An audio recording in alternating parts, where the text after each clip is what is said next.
Thank you, Raphael, for that. Hi, everybody. We are here on Tuesday Night Catalyst. And you don't see this, but there is a room full of beautiful community faces that are here. We just shared a beautiful meal. And now we are going to get into what it means to have and understand the sun's influence and arc in our design. We spoke last week about some of the mythos surrounding the sun, and I'm going to get into that and do a bit of a review. And then I have created a worksheet, and I will also put that here for you to take advantage of. And we're going to go through that worksheet and how to apply this information to our own charts. Now, I want to share that this can feel very mental, especially when I'm giving a PowerPoint or I'm showing a workshop or worksheet. And what I want you to know that we are doing with this mental information in the very first time we get together with these PowerPoints and these worksheets is we're allowing our brain to be fed some information so that it relaxes, so that it can take a seat and allow our bodies to feel what it feels in the moment of us discussing this.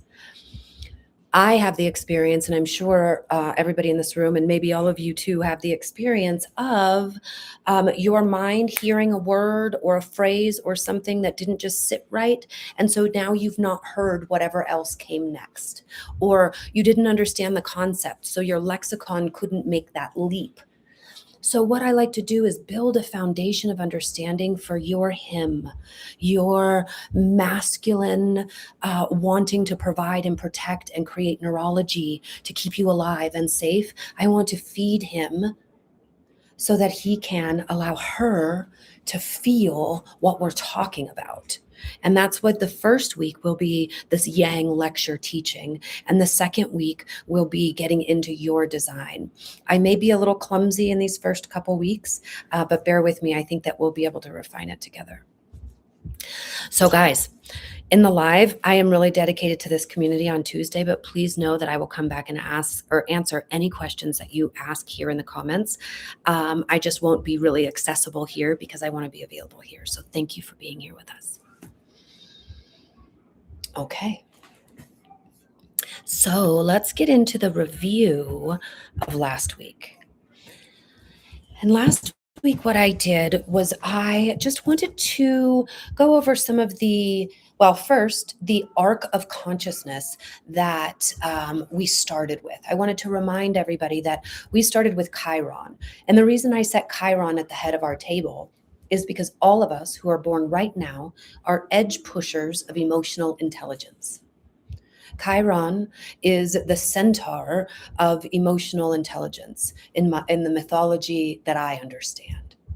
And so in that mythology, being the wounded healer of emotional intelligence, of being able to be sovereign and authentic in relationship with others, to be able to be in touch with my feelings and empathetic with yours without losing myself or caretaking you. This is emotional intelligence, to be able to put language to the chemistry that's happening in my body.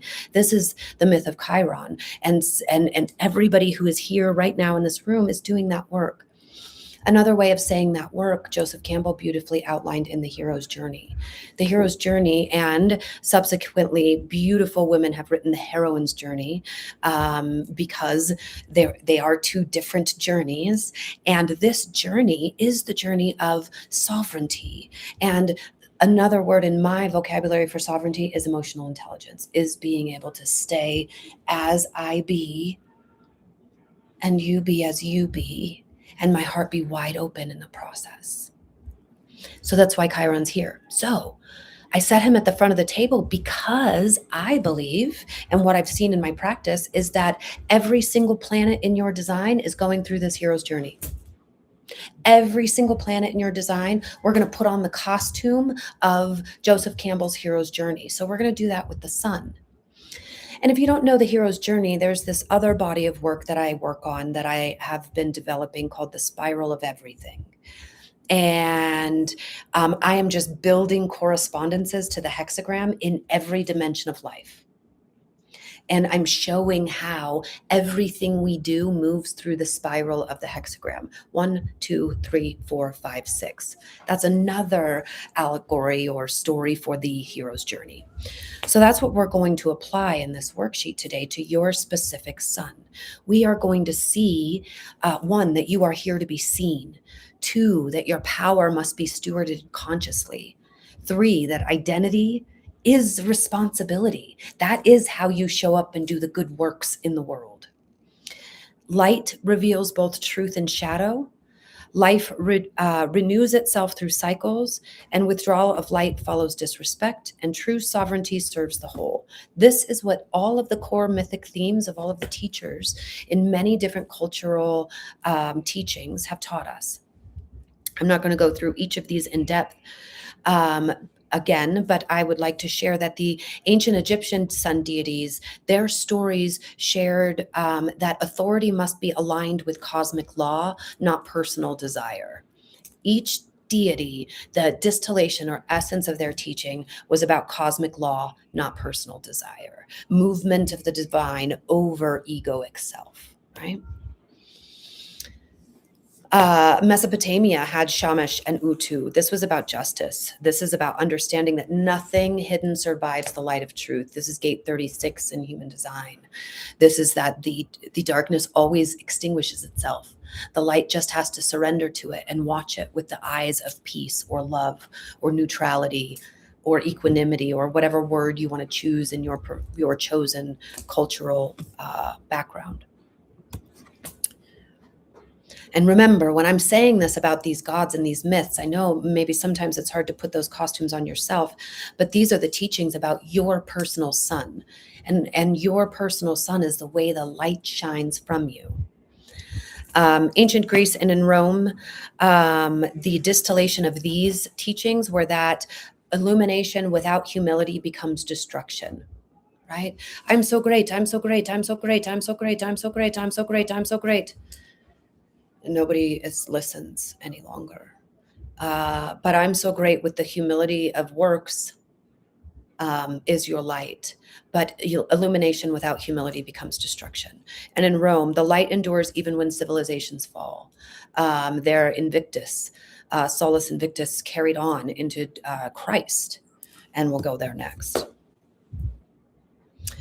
Christ is a solar logos. I see Christ as a solar deity. I see the inherent truth of Christ's message is that true illumination is not dominance, but incarnation, coming in the meat, being divine in the form. And salvation comes through embodiment, not escape. So Christ also is a solar deity. And in the Hindu tradition, I mispronounce this name, and I feel Surya, right? Is that how? No, okay, tell me. Surya. Wrong move of the tongue.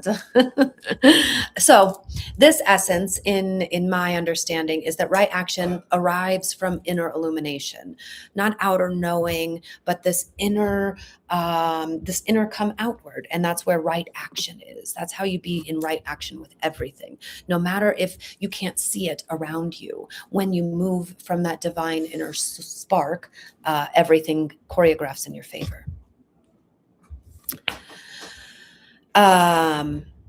In the indigenous cultures of the Americas, the sun deity's essence was that life requires reciprocal relationship, not passive worship.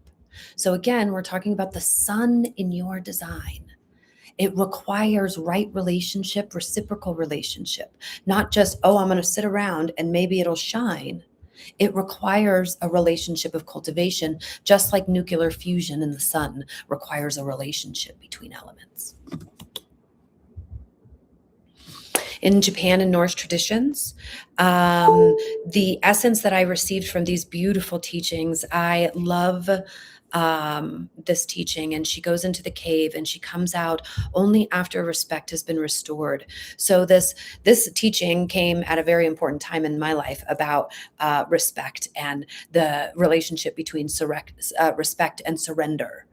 And the relationship between my knowing that everything is perfect, but yet still there is a way that I desire to be treated. This was a lesson that I learned recently via this beautiful goddess. That light withdraws when respect and reverence are broken, because no matter how much I wanted to shine my light because I knew everything was perfect, I couldn't, because she was not revered in the way I was not revering her in the relationship. There's all kinds of things, but these gods teach us about how our light moves through the hero's journey. Come in. Hi, nice to see you. Welcome, welcome. Take a seat. There's food in the kitchen if you like. Okay, so, and also with soul, that even cosmic destruction contains continuity.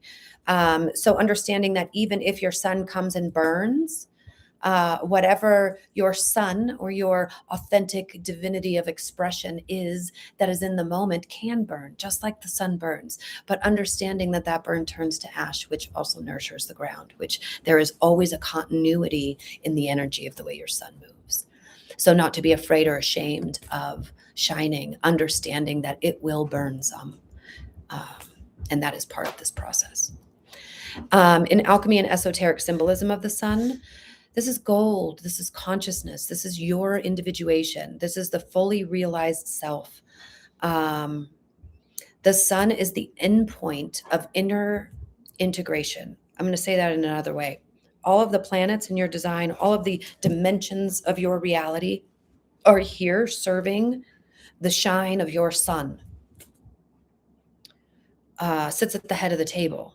So when Mars and Venus and Mercury, when your communication and the way that you communicate your values, the way that you defend your boundaries, when all of those things are integrated through that hero's journey, the sun, is the endpoint of that inner integration of all of those dimensions of your reality. That's why I find this stuff important.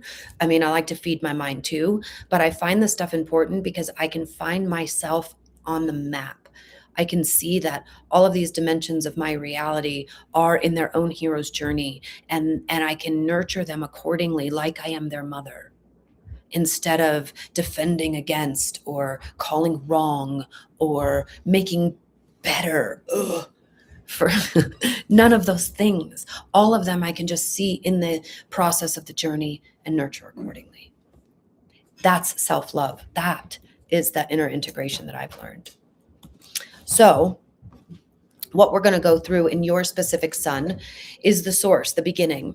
We are going to talk about when you were a child and that sun shone for the first time, and what were your memories of that experience. We're going to talk about what happened when you experimented with who you were. We're going to talk about what happened when you were too hot for somebody. You burned them. What beliefs did you put in place when that happened? What were you told? What happened in that hero's journey of your sun? Now, we're not going to be generic in these stories. We're going to be real specific. So for me, 24 line 6, it is about the gift horse. It is and the gift horse, in my opinion, is I had inner knowings, I had inner truths that came through at the dinner table, at the whatever, wherever they were, and they were bad, wrong, and shameful in one way or another. There was violence, abuse, and not, not a welcoming of these things. So the beliefs that I created about myself, that I am bad, wrong, and shameful. This is why I say this. This is why I'm in this work, is to feel, again, not bad, wrong, and shameful, to be able to shine my sun because of the stories I was told. So that is in my personal individual expression as the gift horse. So I would say what I wanted, and here's the thing I would get back. You get what you get and you don't throw a fit. Right? So this is my son. Like, nobody asked. I didn't ask for this. They didn't ask for this. We are just here playing this game together. So of course I had to be the one that says, I don't want this. I have another idea. And they told me, you get what you get and you don't throw a fit. And then when I'm 30, I see that my son is the gift horse. I was like, oh, well, you see how funny that is. I was supposed to live this story. It really helps me take all of the bad, wrong, and shameful I placed on my parents off, to see how beautifully choreographed this has been in our favor. So this is always my efforting in any offering I give you, is to help walk you through some whatever is keeping you from that divine sunshine. And that's what we're going to do today. The fourth line, you may have been thinking about this, and we'll look at it on the worksheets, but the fourth line is about justice and visibility. The fifth line is about authority and stewardship, and the sixth line is about presence and illumination. And so all of our suns move through this arc or this spiral of everything. And you'll recognize, where am I going? Here am I going. I can't speak and do this at the same time. Okay, so it did not print, sadly, but I will work on that. So I can improvise. Email it to my computer. Yes, sir, I can. And then I'll print it from my computer. Doom. So does everybody know what their personality sun gate and line are? And if you don't have, I would love for you to look at some of these books or get some keynotes if you don't have them already and you're knowing. Just bring some keynotes. If you know astrology, bring those astrological keynotes into mind. But I want to get with each of you on your gate and line and kind of give you some keynotes as well. So that's the top right. Top right. Share.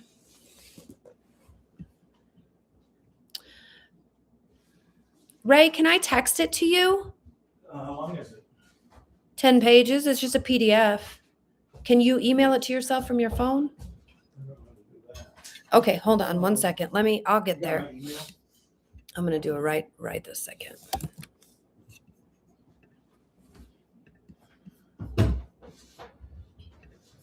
What is your email? ARRAYHO.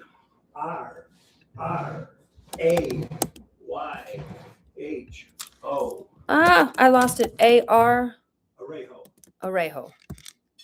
Okay. @gmail.com. Got it. Thank you.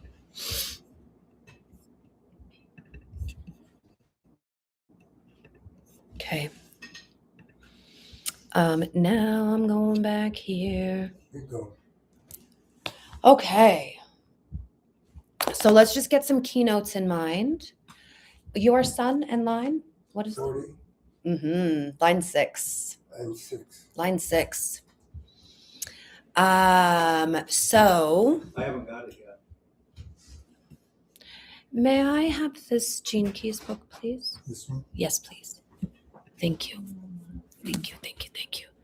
I'm going to encourage everybody to get their sun card out of this deck and look at its face while we're doing this.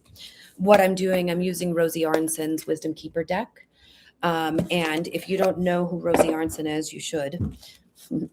She is a beautiful friend of mine and brilliant woman who has recognized that we, as children, when we learned about facial expressions on our caregivers didn't give facial expressions that were coherent with their emotional chemistry.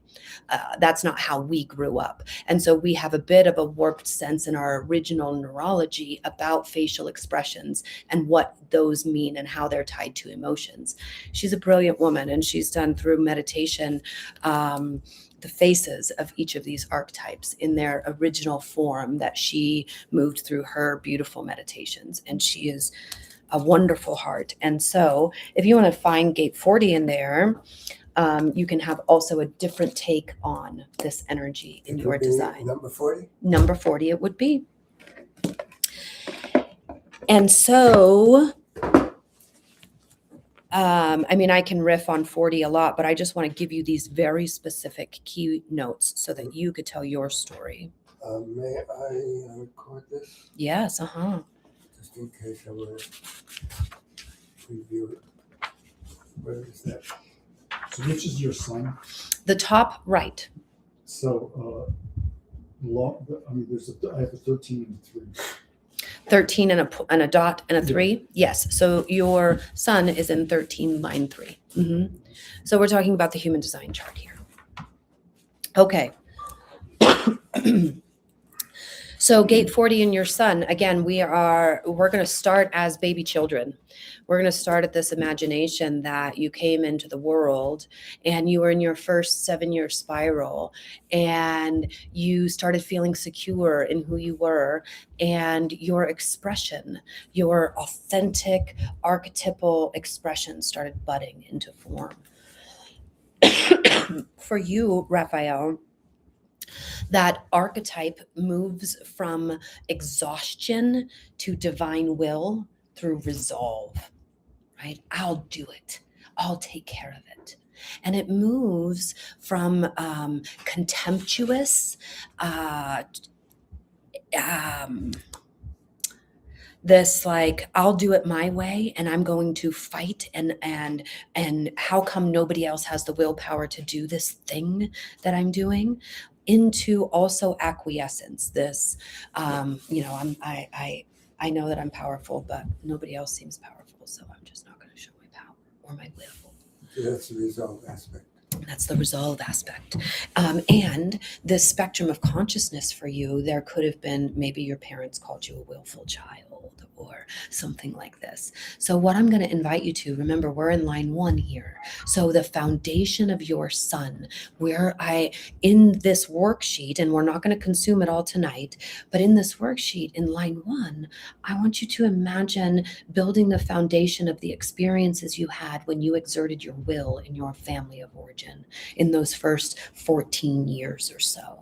Specifically the first 7, but extended into 14. When did you acquiesce? When were you contemptuous? Not that any of these are bad or wrong. I'm saying put your eyes on them, see what stories your neurology has now put in the file cabinet, and see if they're still true for you. Those stories that you keep help you put down any remnants of bad, wrong, and shameful you carry about your willful nature. Because you can see now the arc of your story. It allows your sun to shine brighter. It allows for 40. Okay, so for gate 40, we are talking about being odd, being wise beyond your years. In line 6 is what we're talking about now. We're talking about being of a family of origin in which you felt like the wisest one, potentially, and your ability to maybe keep everything together, maybe did something for the family. There could be some stories that you still carry that are like little compartments that when divine will moves through that system, it hits those little, you would call them maybe chords. That's what you call them, right? Chords, you would call them, or little things that block that divine nuclear fusion of Raphael. Does that make sense to you? Yes. You got some stories So I about have that? to reabsorb it inside this one again. Wonderful. So this is just line 1, everybody. We've got line 2 where you embodied that, where you said, well, fuck off, I'm gonna do it anyway. And then line 3 where you did it anyway, and you reached every point that didn't work. And this was probably in your late teens when you just were, I call it on the fuck it bus sometimes, or in early 20s. And then you gathered a network and they loved how strong you were. And then you said, wait a second, I don't have to be strong for everybody. And that was your 5th line phase. And then in the 6th line phase, you allowed God to speak through your meat.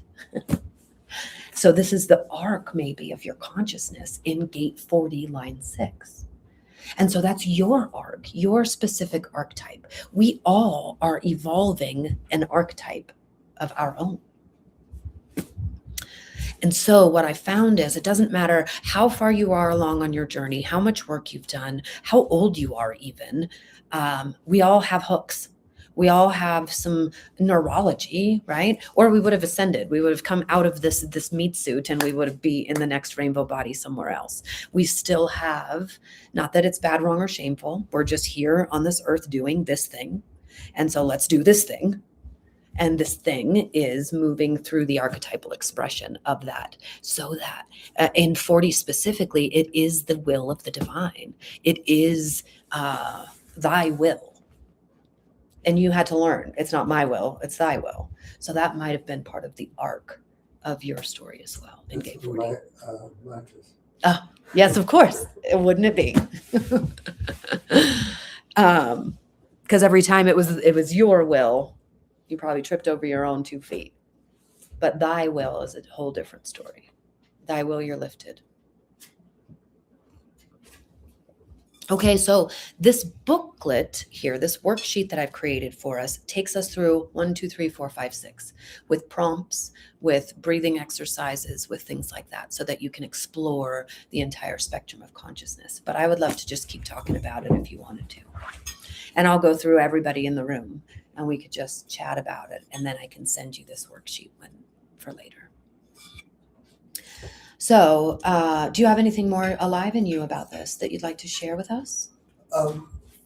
Well, I think where I'd like to question for myself is how to access some of those line 1 areas. Those what areas? Line 1 Oh, uh-huh. at, the Uh-huh.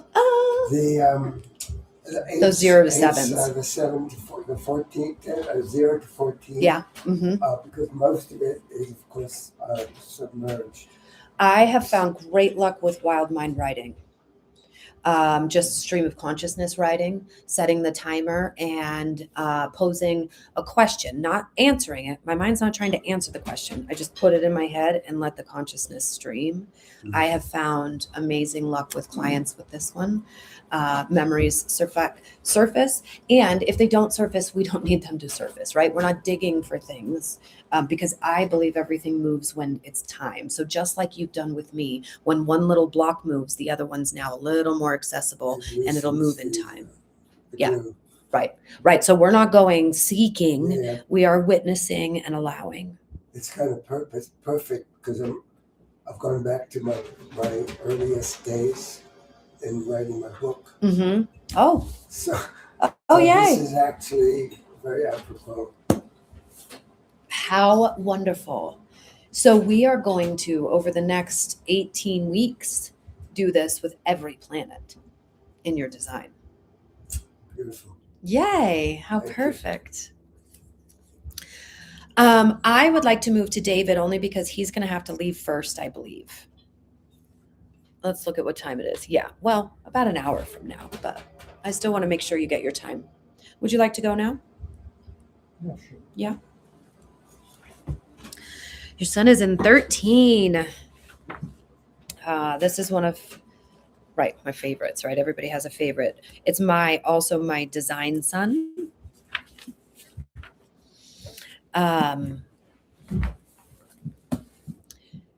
And this is 13 line 3. David's personality sun is in. Richard Rudd calls this listening through love. And I love this energy of 13. This is cellular listening. This, David, is what happens in cymatics. You know what cymatics is, right? No. This is when frequency is put underneath water or sand or something and it takes shape. That's called the science of cymatics. Gate 13 is kind of like that. Put anything next to you, you're going to kind of take the shape of it. And that could have been in your arc of consciousness, something that could have been maladaptive in your family of origin. I mean, I'm not saying that because I'm trying to put a voodoo curse on anybody. We're just all here to evolve. So everybody has a story that I'm hoping this archetype I can really define for us. The archetype of 13 is the empath, is the one that feels too hard, too much, to be able to articulate it. So 13 is connected to 33. That is the gate of retreat. The reason that 13 and 33 are connected is because retreat is needed in order to digest the full frequency of what you've been exposed to. For instance, when the frequency goes on top of the water and then it's removed from the water takes a little while to settle. It's just not immediately white, flat water or flat glass water again. Same thing with the water in the cells of your body. And as your personality sun, being in gate 13, you are the one that people feel heard by. You are the collector of their secrets. When Ra says secrets, what he means is I carry a frequency that might not be mine. A belief system that doesn't need to be in here, and I'll tell you about it. And you get to alchemize it, digest it, allow it to settle in the water of your body, allow something to move out that is not correct or healthy for you to move out, and to keep as an impression in your sensitive body what that knowing now is, and how to lead moving forward, being this prodigal energy of having seen so much, and that's the place that you lead from. And so for you with gate 13, could be pessimism in line 3. It could be this, I don't want to hear it. It's bullshit anyway. Nobody has anything I can't, I want to hear. It could take on, and maybe sometimes in your younger years, more impetuous years, it could have taken on a flavor of, I don't want to listen to anybody's bullshit. And that might have allowed you to be to experience loneliness, which then invited you out of that pessimism of nobody has anything I want to hear, into an experience of someone who is here to hear me. And that's your son's hero's journey, is to move from oh man, I'm blanking on the words. I bet Valerie knows them. From discord to empathy through discernment. Discerning who is for you, who isn't for you. And in the third line, you probably had some trial and error in who you listened to and who you didn't, and who you moved forward with, who you led, who you allowed to permeate the water in your body. That's gate 13. You're not here just to allow anything, just to listen and believe anything. And you're not here to be narrow-minded. Does any of this resonate in that hero's journey for you? Yeah. Is there anything alive you want to share about that? Not offhand. Yeah, but it resonates. Mhm.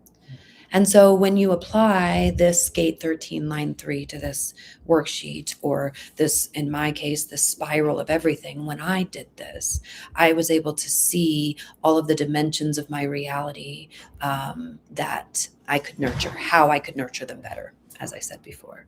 So the sun in your design is here to be the listener. So this is something else that I want to bring our attention to as we're here as the community, is that we understand now that Raphael's design, his biological design, just like the tree outside, is here to be a conduit of thy will. We can just take anything else, any other way we see him, out of our minds. We could take any projections that we have about him out of our minds. We could invite him to share thy will with us, to help lead us in his strong directional self, because we know that about him. And we know he's a teacher of this. And we know he's a projector. So we know we got to invite him. So, when we know our community like this, now we don't have to prove ourselves. We don't have to beg past projections. We don't have to do any of that. I see you, and here's the mirror. I know that you are a diviner of thy will. So I'm going to sit with you, and I am going to receive the gifts. I know that you are a listener. I know that you hear me in dimensions that I'm not even speaking with my voice. We know as a community that David is a deep listener and a guider, because he hears all of us. You hear what I'm saying. He's heard all of it. This is how he guides. And he's a third line. So he's learned how to do it in a way that earns him money or not, in a way that earns him friends or not. He knows how to come into a situation and come out of a situation with empathy, chances are. This is David in our community. So we can know each other this way. We can know where we're at when we come together, in that when we see pessimism in David, we get to hold space for it, knowing it's perfectly aligned, and we don't have to talk him out of it. It's who he is. It's part of his spectrum of consciousness. We get to watch it like the movie that it is and support him if he needs our support. But to allow it. Okay. Question. This is why this is important to me. Mm-hmm. Being a number 6, Yes. right? I'm kind of at that bottom or the top, whatever, of that process, Mhm. the cycle of the arc. Yeah. Being a 3, Mm-hmm. does that mean that David is in this space that you just described on the way to the number 6? On the way. That's a great way to think that. And I want to thank your brain for helping us to bring a structure around it. It's not linear in that way. So he's not, as far as like divine in form, like incarnate on his way to 6, or you mean in this life going to 6? Is that what you mean? Let me clarify your question. Probably the second, but maybe both. I don't. David is here to play the role of a 3 this entire incarnation of David. So, Mm-hmm. so it's not Mhm. no judgments or comparisons. Nope. In other words, No, or all roles that we're playing in the tapestry of it all. so that's his 6. Yes, is 3. Is the His pessimism and the 3 trial is and like error us. is your 6. Uh-huh. Got it. So you are the sage on the hill that we go to for thy will. He is in the marketplace building communities based on what he hears. So a 3, a 1, a 2, a 3 is in the world building themselves. A 4, a 5, a 6 is in community transmuting new things. Gotcha. Mm-hmm. I know that sometimes this is like a fire hose to the face, guys, but please trust that whatever you need to hear will be held in your body. And I'll put this, Fire horse. fire hose and fire horse. Oh yeah, fire horse. I like that one better. So It is the year of the fire horse. it is. It is. That's right. Who's next?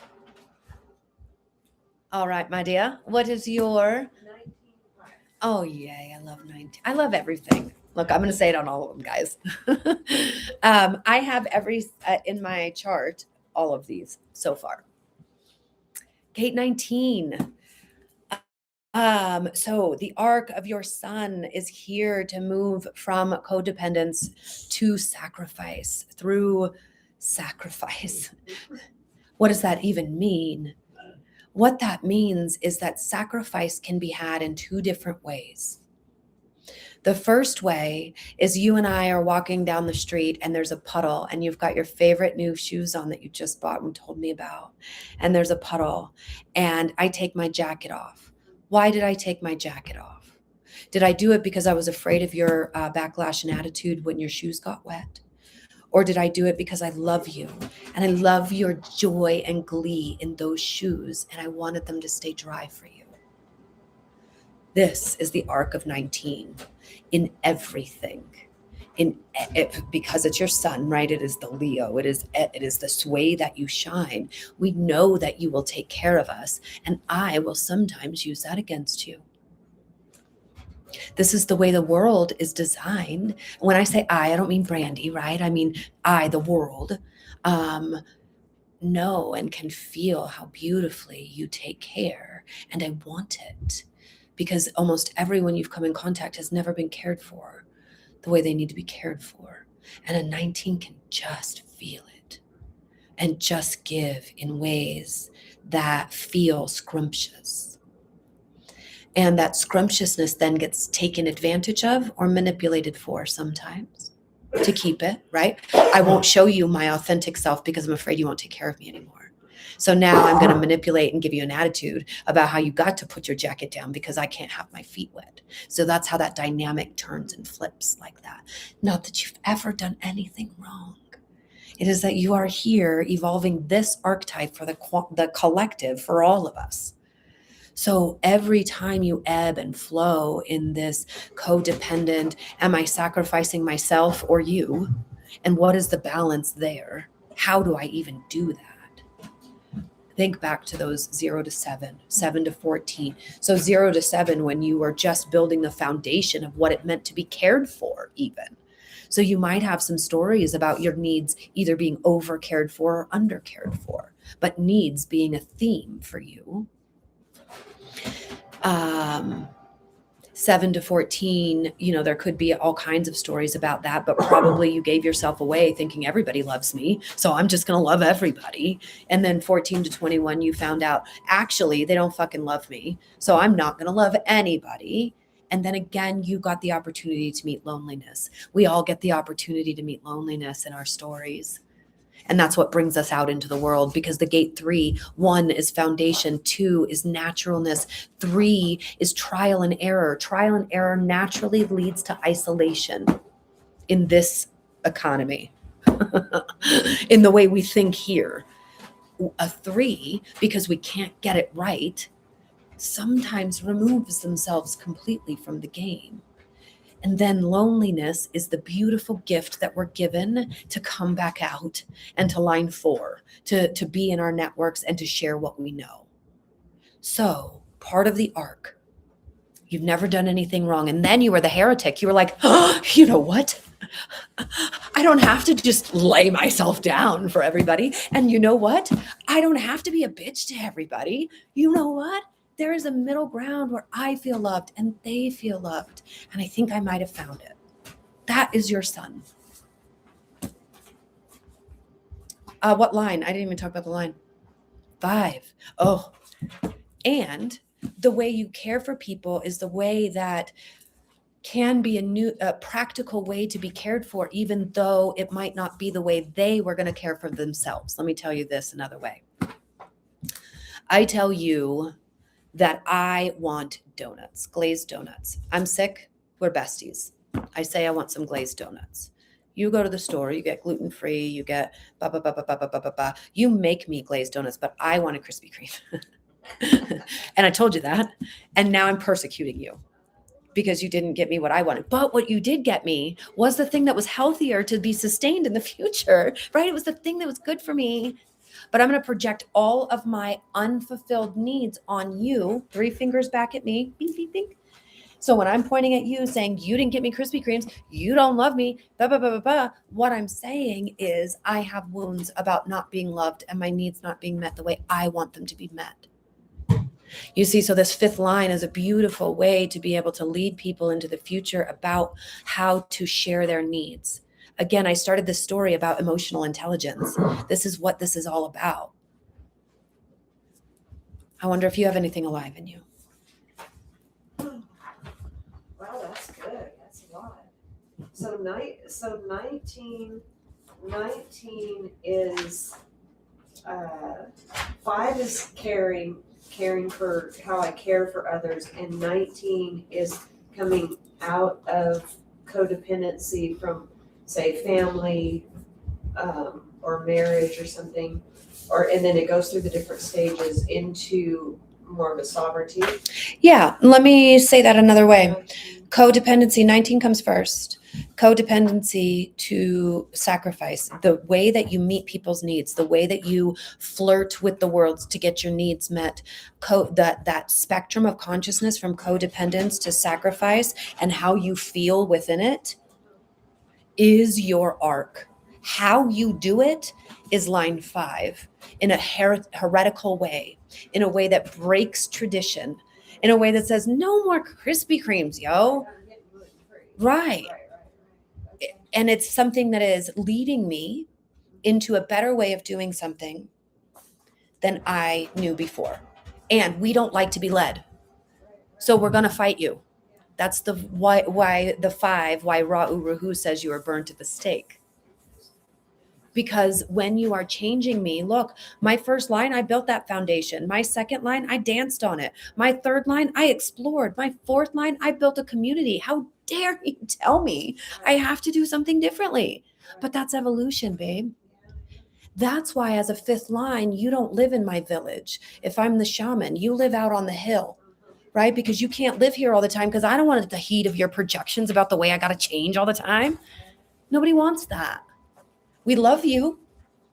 We need you. We will call you into the village when it is time to teach us about being strong in meeting the needs of ourselves and the other.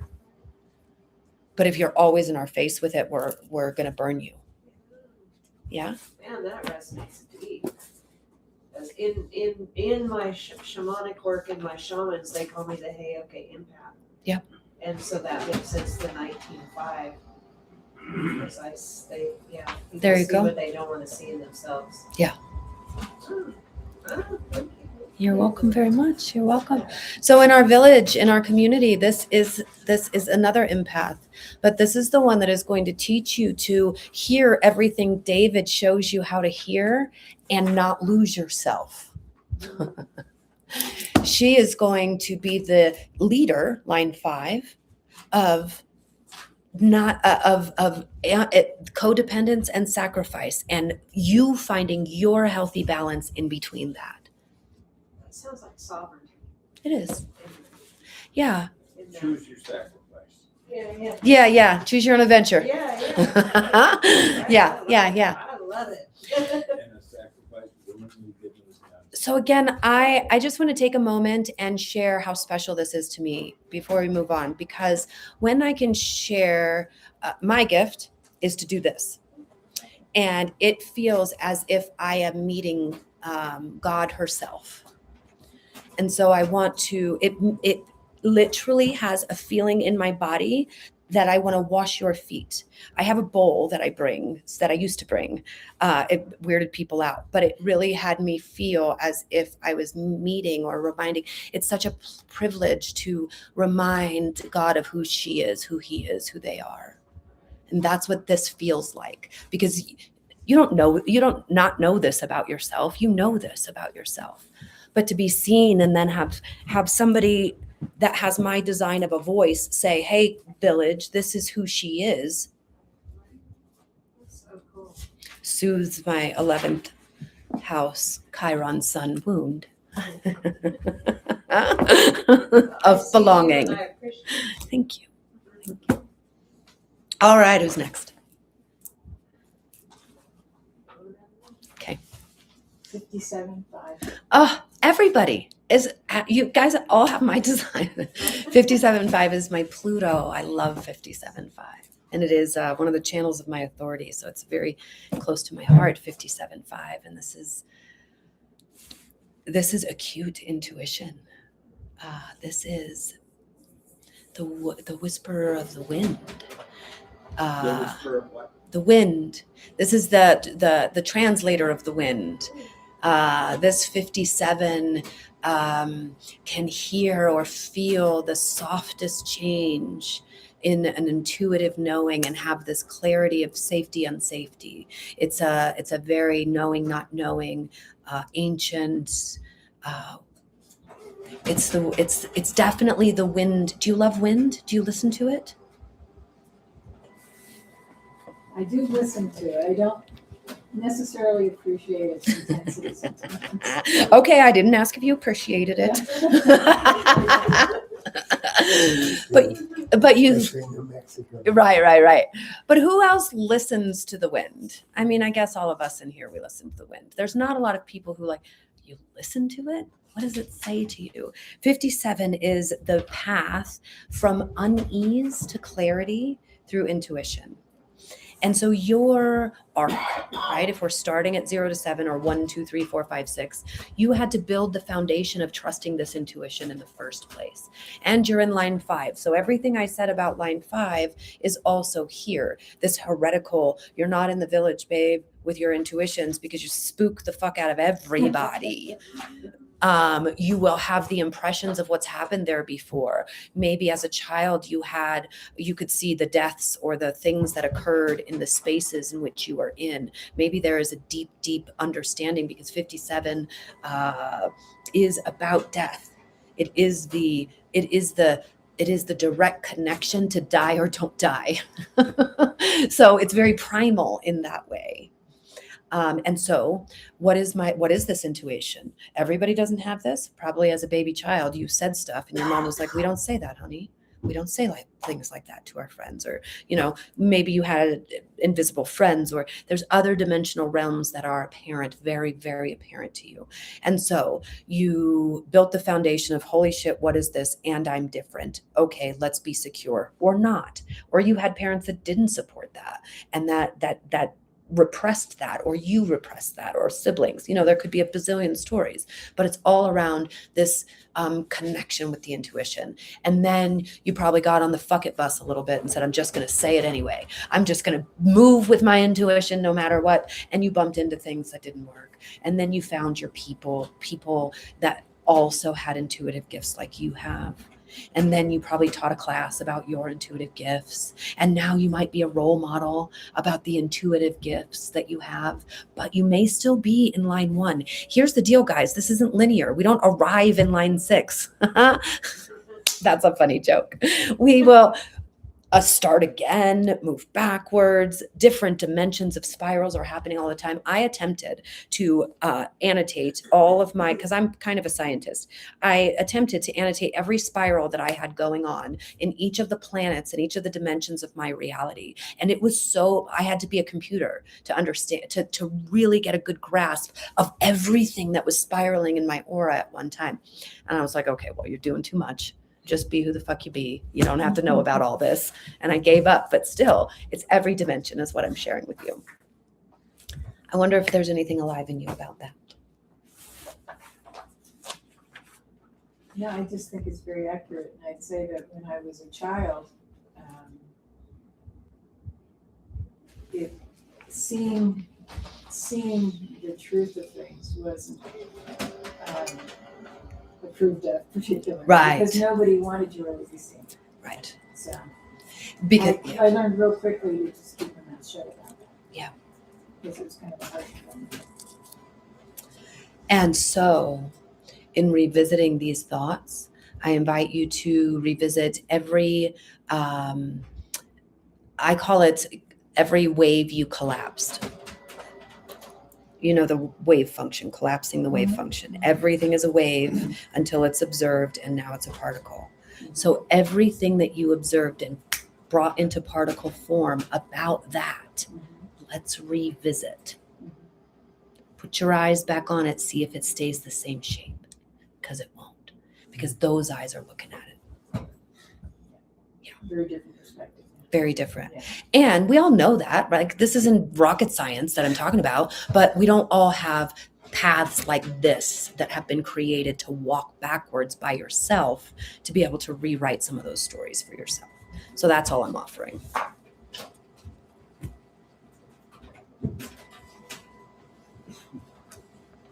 And again, in line 5, you did mention that, people don't want to hear the truth of what you have, because the truth of what you have, it's not a line 1 truth. It's not like, hey guys, this is how we're going to stay safe.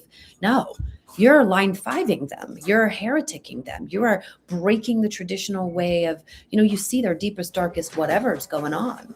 Especially dependent on whatever's in your chart, you guys. We are isolating these planets, and they never live in isolation. Right. Never, never, never. We're just taking them apart, doing a little parts work, and then we're going to put them back together at the end. So that sun, that Leo, that knows intuitively. And that intuition breaks traditional boundaries. Thank you for being here. Right, yeah. This is why I want to wash your feet. You see? It feels honorable. And so, again, village, tribe, community, when we can see each other this way, I don't have to get to know you through the stories you tell about you. I can hold the mirror of this magnificence, and you can be that. That's healing. Yeah. That's why I love this stuff. All right. Thank you so much for going. Definitely look at those faces too and see those faces, and try to release your brain. Try to arrive back into, you are 6 months old and you are looking up at the person who is caretaking you, and then look at that face on that card again.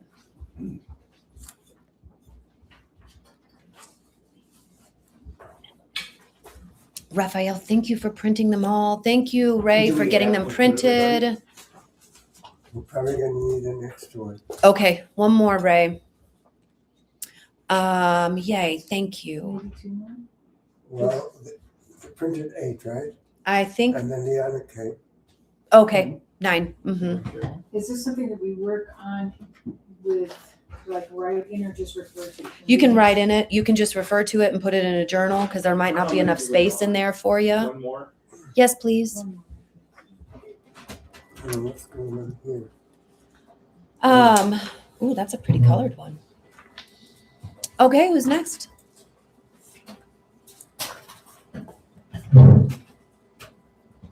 There's one coming out.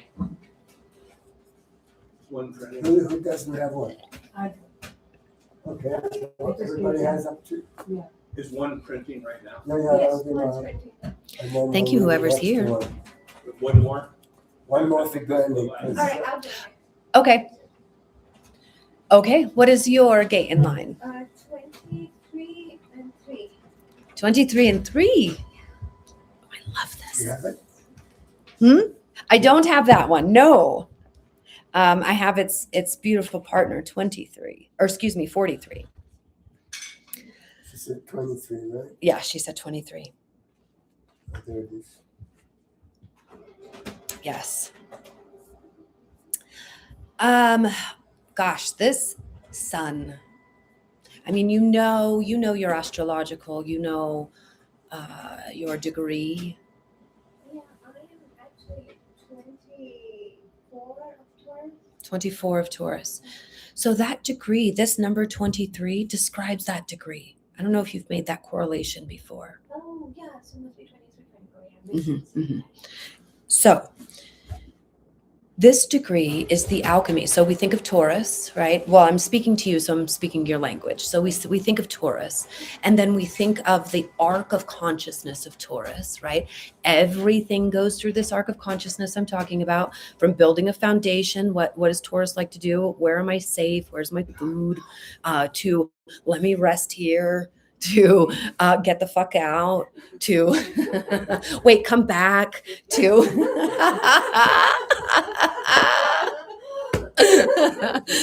the arc of consciousness of a Taurus. Well, you, in those later phases, a Taurian will be able to express itself in a way that's not so bullish, right? If you imagine the arc of consciousness of a Taurus, it goes from to getting its needs met through interaction with the field, right? As a bull is walking, it has interacted in whatever way it has interacted with the field around it, where the field knows to get out of its way. The field knows how to interact with bull because bull has informed in the simplest way possible. Right? That's 23. 23 is simplicity. 23 is being able to take a concept. I'm 43. I'm the other side. I'm this big ass concept that's like, whoa. You are, here's one piece. Here, assimilation. It is, here's a piece, and here's a piece, and here's a piece, and here's a piece. And with these pieces, we are creating a something, a concept. We are bringing that concept into life, right? The concept of bull. Into life. But complexity and simplicity, it can be the binary that you move in. 23 has a binary of sometimes being maybe ditzy or acting that way. I remember you shared with me one time, or actually just yesterday, I think I listened. We were talking about this movement from our north node to our south node. And you were talking about this desire to speak only when something moves you and no other time really. And that your contributions you knew would come in the right moment, at the right time, in the right given circumstance is what you shared. This is 23. This is knowing that at the very right time. 23 is about timing because it's individual. You have had experiences in your lifetime through your arc of consciousness of saying stuff and being told that you didn't know what you were talking about. Or saying something only having a partial truth. And so somebody didn't understand, or saying it at the wrong time and being named genius freak, right? That's what Ra calls this, being named those things. So for you in the third line, it's all about timing. It's about that pessimism. I'm not ever going to say anything again. And so you never give any of your wisdom. You've probably been there. And then those moments where you're like, no, I got it. I got it. I know it. And that was too much too. Your son's arc is to learn when the proper time is. And you've shared with me, you follow your body, you wait for those invitations. You're right in that arc of consciousness. And then sometimes the stuff that you say does burn people, because it is about martyring. It is about pushing the edges. It is about the thing that you say helps us experiment with something we didn't know already. Because remember, the first line is foundation, second line is dancing, third line, we got to move. So you're the third line. So the things that you bring into our consciousness in the right timing, in those small little ways, are going to help us expand the edges of what we knew was possible. So you take big concepts and put them into little boxes for us to understand. When invited. As a Mary Magdalene you are. So, community, tribe, village, this is Maher. Her ability to take something that maybe we just don't understand and bring it into a form that feels better in our bodies, to be able to mutate us, because something about 23 is it's mutative. So when we have ears to hear and we let it in, it will change us forever, the things that she explains to us. I will wash your feet.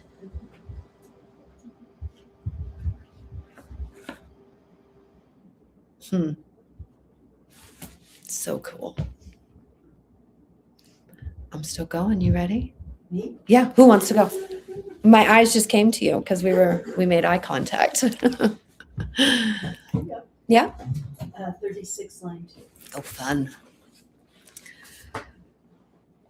Do you have anything in the live that you want to share? Look, I just moved right on. I'm so sorry. I felt our connection and your yes, and then I didn't ask for any expression. No, actually, it was so perfect. I wasn't even thinking about it. You just nailed it. Thank you. You're welcome. Is there anything you want to share or that came alive in you? It really did, and this it's almost like the answer to the whole. When I first got to know that I had the genius freak line, and that I was a projector, like my whole life started making sense. Because it's kind of like, it's true that sometimes people will be like, this is exactly what I needed to hear, and sometimes they'll be like, what the hell are you talking about? Mm-hmm. And there's just not much in between that. Yes. And then I'm like, okay, I think I will wait until, there is something of significance to say. Other than that, there is just, and I'm okay having my inner conversations with anyone up there that understands. That's right. So, yeah. Beautiful. Thank you. Thank you for sharing that. Got a lot of voltage moving through me. It feels good. Feels good. Who's next? Eeny, meeny, miny, mo. Rochambeau? You said gate 36?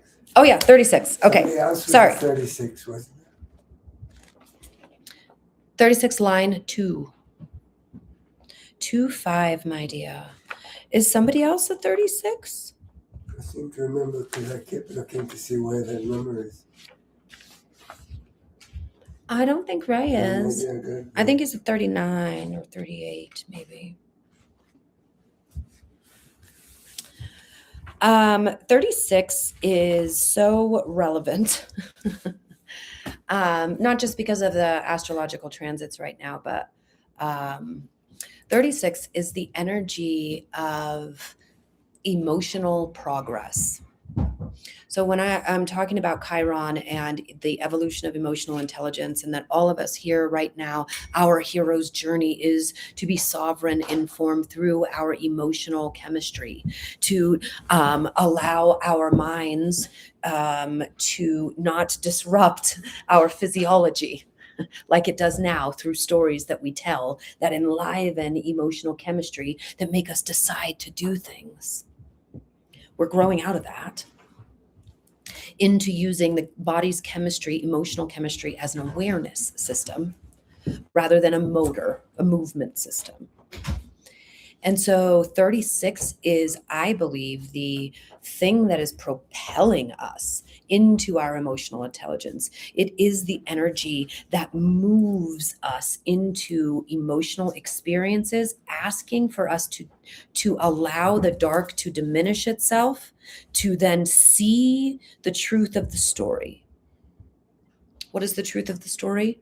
The truth of the story is my perspective and your perspective and your perspective and your perspective and yours and yours and yours and yours and yours. And that's the story we tell. Not my story, not your story, our story. 36 is,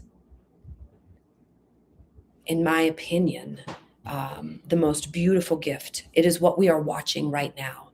If anyone is feeling so at unease with anything that is happening in the world right now, remembering that built into the code is that the dark extinguishes itself. The only thing that you are to do is to stand as sovereign self. Whatever does not belong, without judgment, there is no saying what doesn't belong and what does belong. What doesn't belong when you stand in sovereign does diminish. And 36 in the second line is the natural ability to move through it and to feel the pressure of the ability to find the bigger picture. So there's pressure there, right? There's the pressure of the experience, right? Okay, so human design, I'm going to just say, talks about jack of all trades. This is the raw talks about it. Fuck it, find it, fuck it, leave it, find it, feel it, fuck it, leave it. This is what he talks about 36, very vulgar. It is the energy to go into experiences, to find it, to feel it, to fuck it, to leave it. That is what creates emotional experiences. And so your arc of consciousness, let me back up, to find compassion for the whole fucking thing, to be able to hold myself in compassion, therefore holding it all with compassion, knowing that we are all here, moving energy forward, having emotional experiences, learning to be God. 36 is the pressure. So your entire arc of consciousness, 1, 2, 3, 4, 5, 6, moves through, oh my gosh, everything is terrible. That might have been some kind of view that you had at some point, and that you must fix it. And you moved through the arc of consciousness that knows that fixing it is holding compassion. Fixing it is putting on your walking shoes and walking across the earth or the United States with your dog, talking about peace. Fixing it is knowing that we're all doing everything we fucking can in the best way we know how, even if it looks like turmoil and chaos and bad choices and evil. And I don't want to get into a discussion about good and evil because we all have our perspectives about that. But what I do know is that the darkness always burns itself out. And 36 is the process of that. So gosh, my love, as a 2-5 in our community, I can only imagine that holding the magnificence, I would come to you. I would send people to you to know, to be in the realm of chaos and compassion. To be in the, I mentioned it again today. It is the thing that has imprinted my body so deeply about me knowing you, is that there was so much chaos going on and you organized it, you stayed with it, you smiled through it, you made us laugh. You didn't say anybody was right or wrong. It was beautiful. So 36, I mean, you understand the whole arc of this consciousness here, but what I invite you to do is to look into every space and place in your life where you thought that it was your fault and that you did it. And just because you exist means everything's going to be in chaos. And somebody may have told you that, and I'm sorry.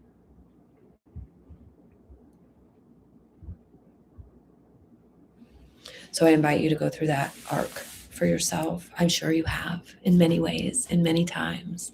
And here's another invitation to know that you don't have to be afraid to exist because things happen around you. You get to show us that compassion holds things that happen. Compassion is the container for everything. And that's your arc. And that's how you serve us, by bringing cake and socks to Ray. Anyhow, thank you. May I wash your feet? Well, Pisces gates. So yeah, come on.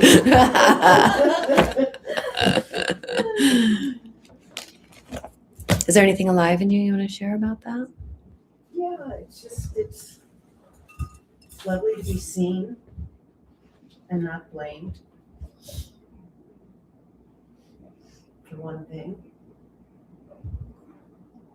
And it's hard to include myself in the compassion. Mm-hmm. And so that's really what I'm learning. Yeah. And as a line 2, that is your arc. A line 2 has to learn. That's a keynote there for line 2. You don't know, you just be. And so it's about learning and becoming skillful about how to teach people how to love you by sharing with them how powerful you are and how impactful you are, rather than apologizing for existing. That's the skill for you to learn.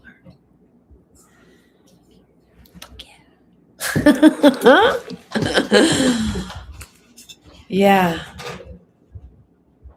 So as a member of our village, if I were the shaman, I would invite us all to shower the compassion we feel back onto her and back onto all of us. So we hear, empathy, and we hear this deep meeting of needs, and we hear this brilliance of assimilation, and we hear about intuition and divine will. I lost my point trying to remember everybody, so hold on, it'll come back.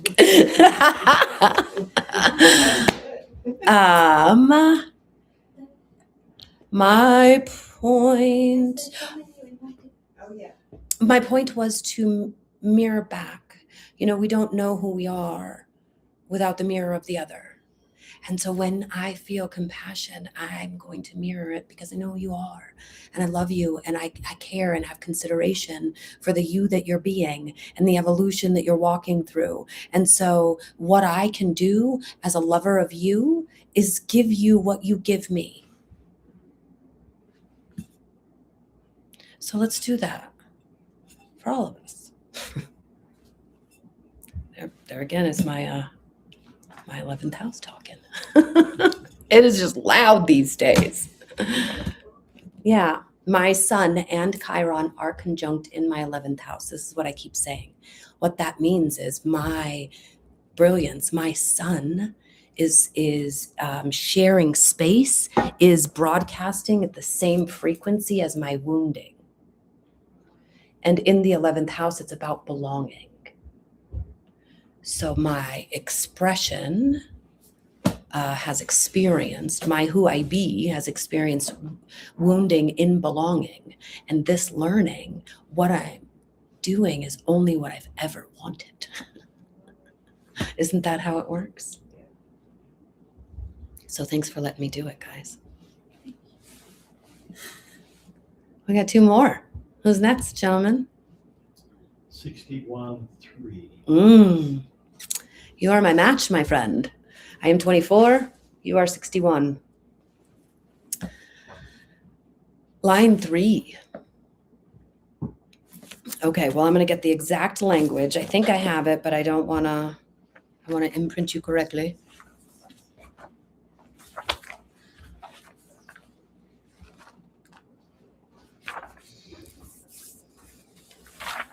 That's what I needed. Okay. So 61 is the individual ability to bring a concept into the world, an inspiration into the world, something that hasn't been here before. Something that maybe runs in your mind over and over and over again. The spectrum of consciousness that's available to you as your sun moves from psychosis to sanctity through inspiration. What is sanctity? I don't know your background. What do you call the thing that made you, the source, the animation of your meat suit? What do you call that thing? I know it's a big question.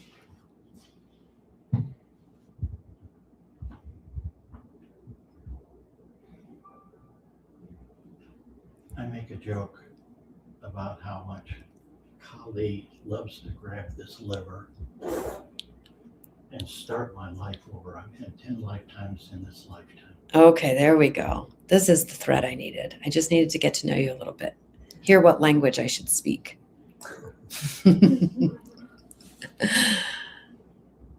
Oh, thank you for being here, Kali. Thank you for bringing her in. I felt her in like this part of my body, strangely. Thank you.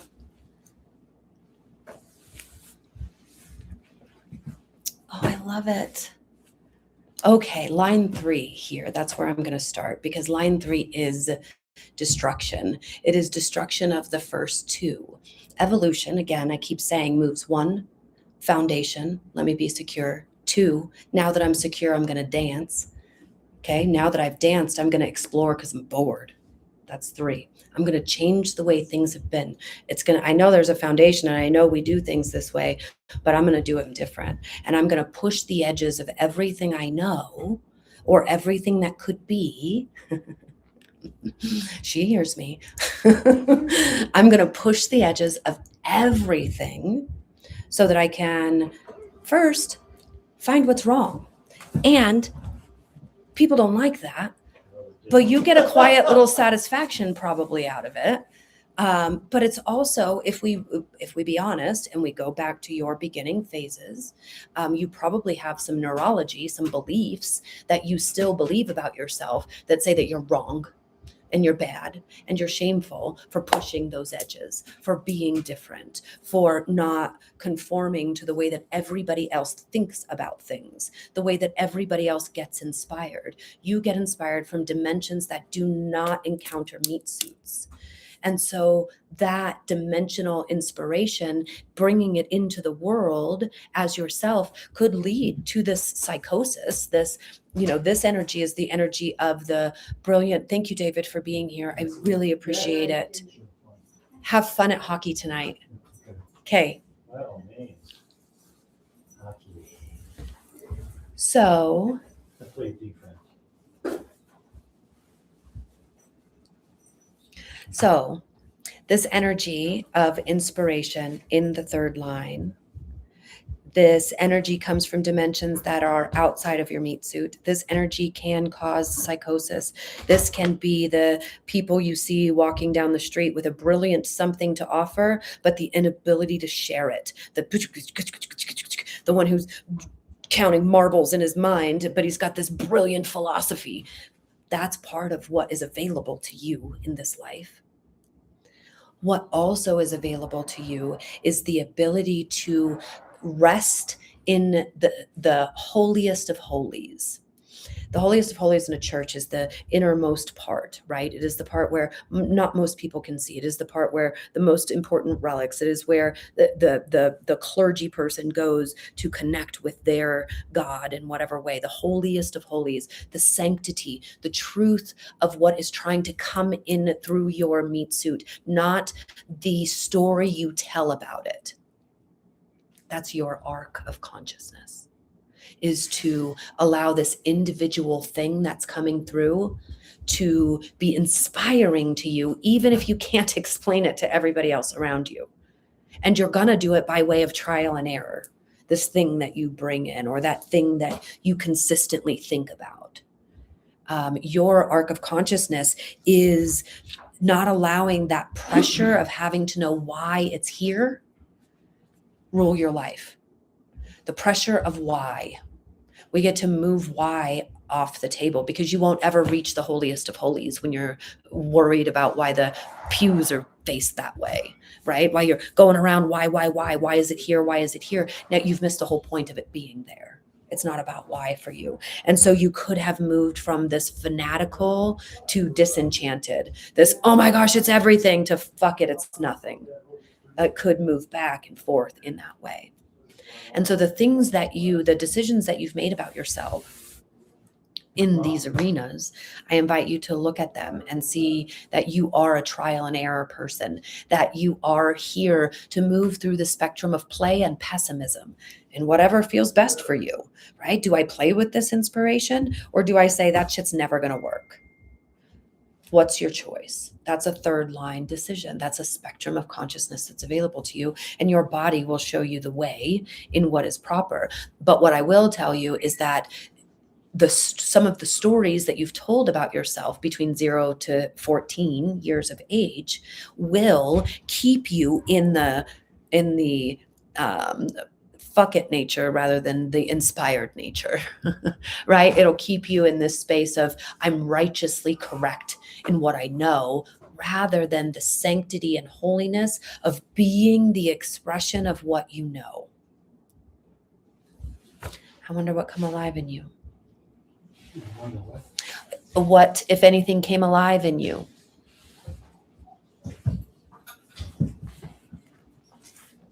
actually has turned into a fabulous little twisted sense of humor. Okay, good. Perfect. The third line's here to learn how to play.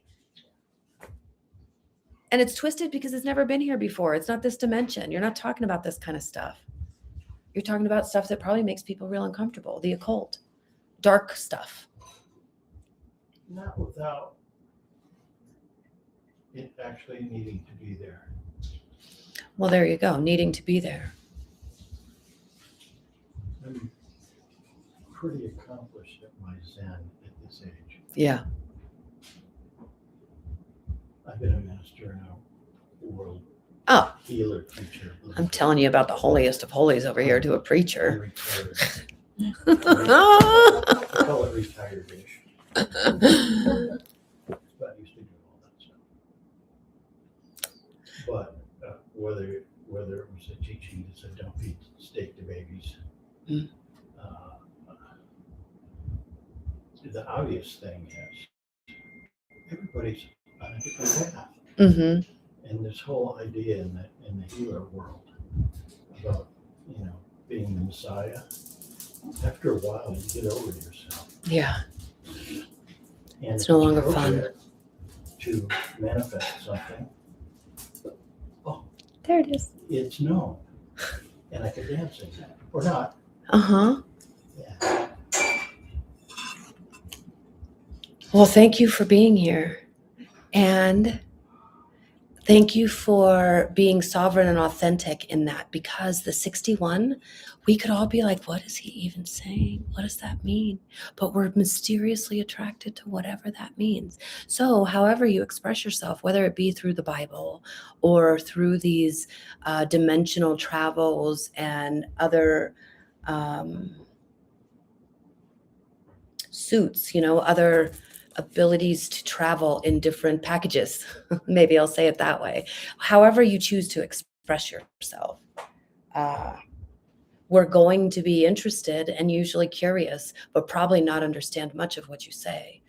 And so I really appreciate it because it's not something that has ever been here before. And I just want to thank you for not watering that down. Interesting reality. Mm-hmm. I'm a car kid from Detroit. Mm-hmm. I went to school for designing cars.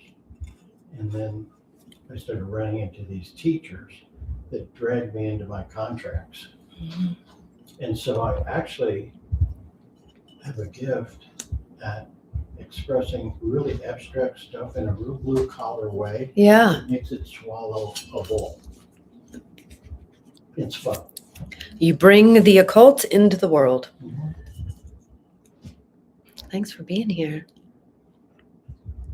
We started the day this morning where I just woke up in this whole sense of humor about the meat bags and about how bizarre this whole thing is. And all the things that go on are what? We have all these things that we think are important and we're doing all this stuff. And anyway, I woke up this morning and we just started making all kinds of fun of it all because it's ridiculous. It It's is. also pertinent and present. Uh-huh. And it's Meshuggah. Superb Meshuggah.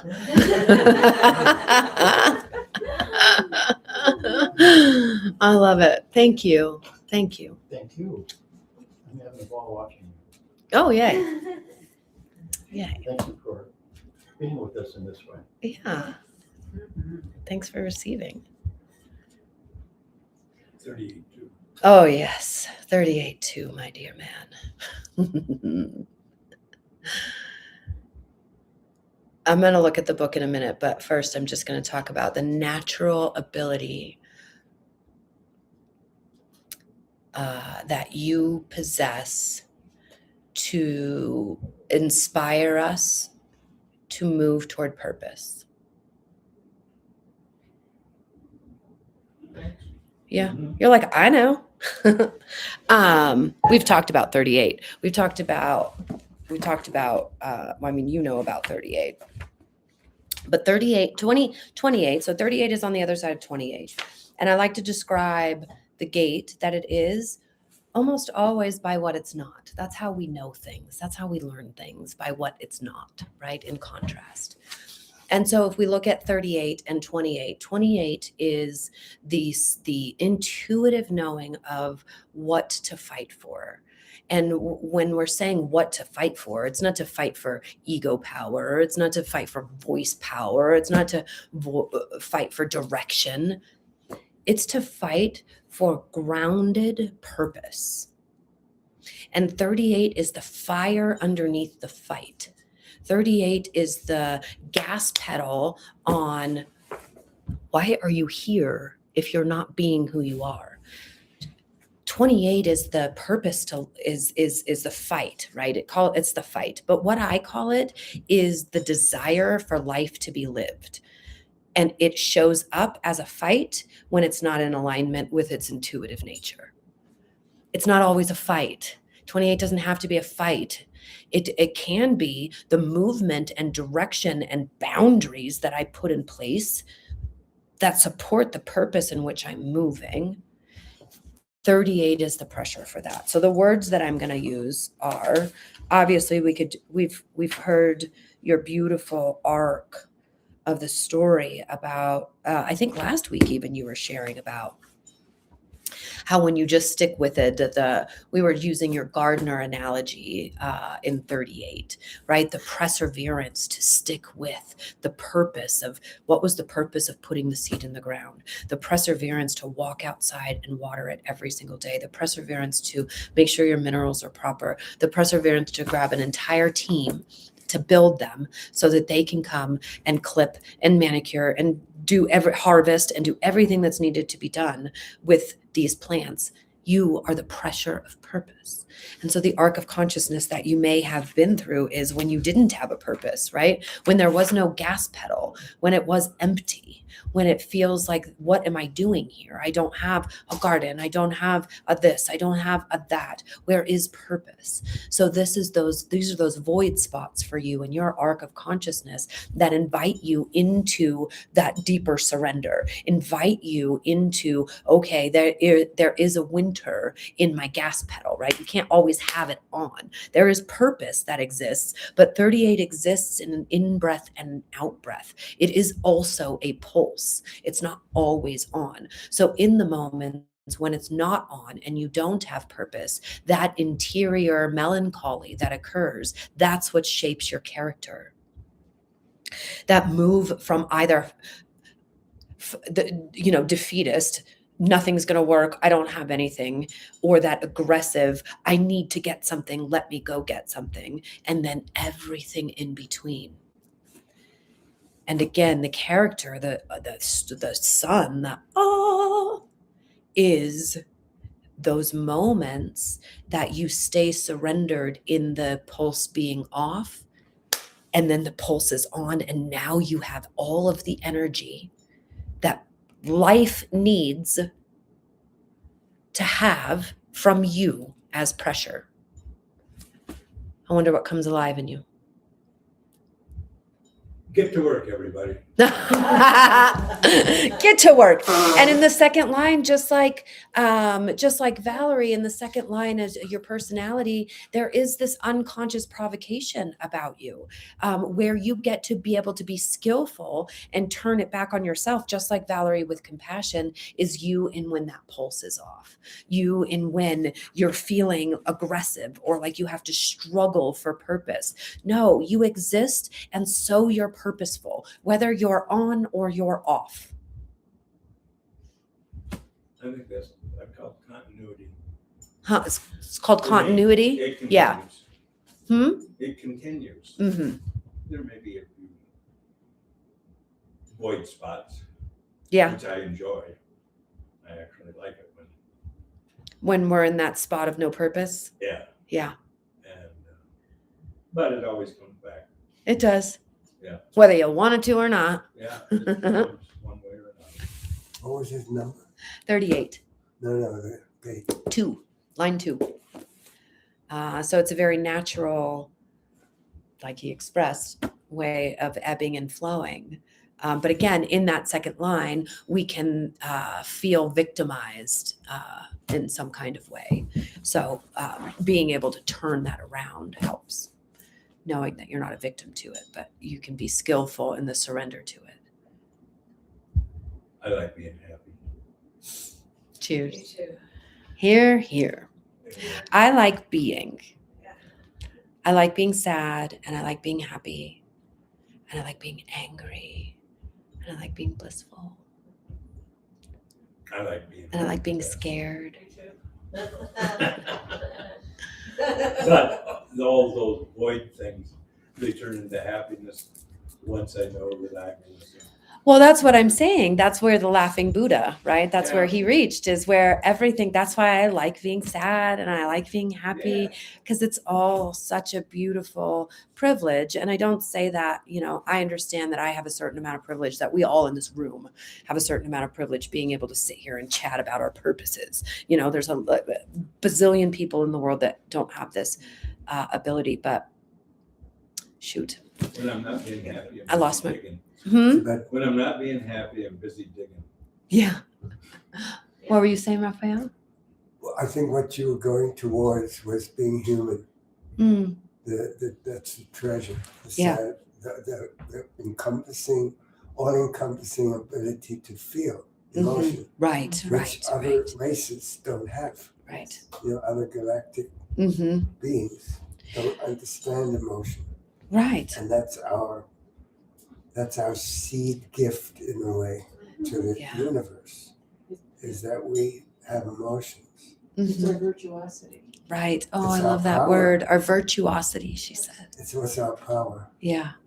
Isn't that so paradoxical too, that we're learning to regulate it, and that, there's some schools of thought that say that we elevate into these rainbow bodies after we reach the stage of enlightenment that doesn't allow our emotions to ebb and flow the water in our body. But isn't that what makes us human? Exactly. So it's just so paradoxical that we are evolving ourselves out of our humanity. They say that they're standing in line to come into bodies so they can experience. Yeah. I think we're I think evol- that's how I we all think we're came in. Yeah. I think we're evolving ourselves into our humanity. Yeah. I think there's a lot of robots around. Yeah. I think there's a lot of people who don't experience humanity in any manner. Oh, Because humanity, that's a way. You know what the prefix of hue is? excuse me? The prefix hue, Hue. H-U-E. H-U. HU. H-U. Okay. Human. Hue. Oh, human. Yeah, that's God. Mm-hmm, mm-hmm, That is a connection to the creation. That is an immortal connection that we will experience when we experience our humanity. we're not evolving out of humanity, we're evolving into humanity. And we haven't fully accepted the God part of who we are.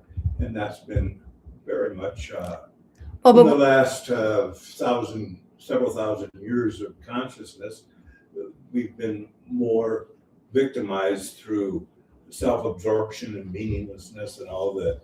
And that was the time, that was the age, that was the Kali Yuga.